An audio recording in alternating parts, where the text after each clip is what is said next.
Hello students, Gokul Hindi Academy la Hindi Basic 22 வந்திருக்கோம். பேசிக்கா அ ஆ இ ஈ க க க கங்க அந்த 8 ரோவும் நம்ம படித்தோம்.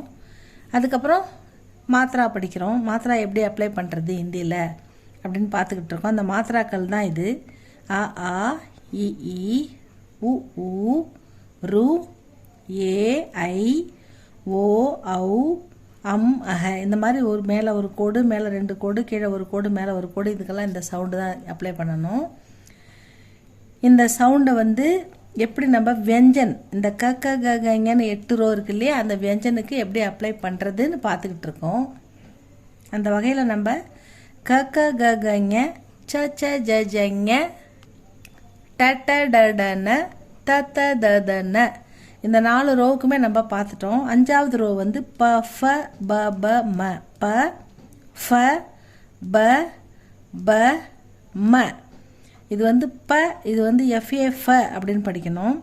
ஃபல் அந்த மாதிரி வரும். ஃபர் வஃபாதார் முஃப்த் அந்த மாதிரி எஃப்ஏ சவுண்டுக்கு வரும். இந்த 2வது ஃபாக்கு தான் நம்ம இப்போ இந்த மாத்திரை அப்ளை பண்ணுறதை படிக்க போகிறோம். ஃபஸ்ட்டு 4 ரோவுக்கும் போட்டுட்டோம். இந்த 5வது ரோவில் இந்த ஃபஸ்ட்டு பாவுக்கும் நம்ம லாஸ்ட் கிளாஸில் போட்டுட்டோம். இப்போ இதை படிக்கலாம்.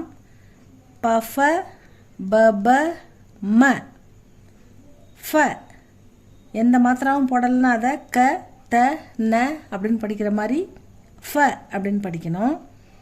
ஃப ப்ளஸ் ஆ ஃபா ஃப ப்ளஸ் இ ஃபி ஃப ப்ளஸ் ஈ ஃபீ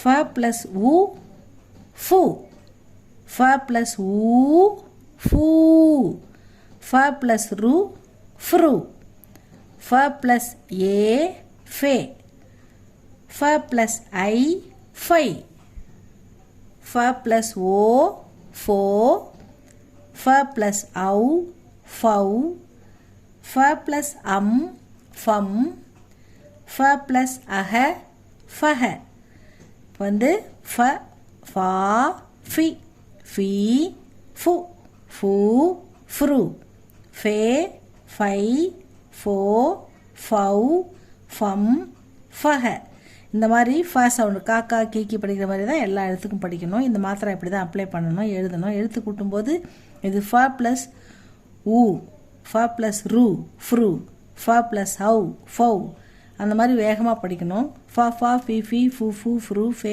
ஃபை ஃபோ ஃபௌ ஃபம் ஃபஹ அப்படி படிக்கணும். அந்த மாதிரி சொல்லி பார்க்கணும். ப்ரொனன்சியேஷன் நல்லா வரணும் ஸ்டூடெண்ட்ஸ். அப்போ தான் நம்மளுக்கு ஹிந்தி நல்லா பேச முடியும், ஹிந்தி எழுத்துக்கூட்டி நல்லா ஃப்ரீயாக படிக்க முடியும். அதனால் இதை நல்லா படித்து பாருங்கள், எழுதி பாருங்கள். இந்த ரோ இதில் செகண்ட் எழுத்து முடிச்சிட்டோம். அடுத்து இன்னும் 3 எழுத்து இருக்குது. இது ஒன்றுனா எழுதிட்டு நம்ம ப்ராப்பராக படிச்சுட்டு பொறுமையாக நிதானமாக கற்றுக்குவோம். அதுக்கப்புறம் ஸ்பீடாக நம்ம போகலாம். பேசிக் மட்டும் நிதானமாக போவோம். சின்ன குழந்தைங்க இதை ஃபாலோ பண்ணால் கண்டிப்பாக எழுத்துக்கூட்டி படிக்கலாம் ஸ்டூடெண்ட்ஸ். இதை நல்லா படித்து பாருங்கள். நெக்ஸ்ட் வீடியோவில் நம்ம மீட் பண்ணலாம். இது உங்களுக்கு பிடிச்சிருந்தா லைக் பண்ணுங்கள், சப்ஸ்கிரைப் பண்ணுங்கள் ஸ்டூடெண்ட்ஸ். தேங்க்யூ ஃபார் வாட்சிங்.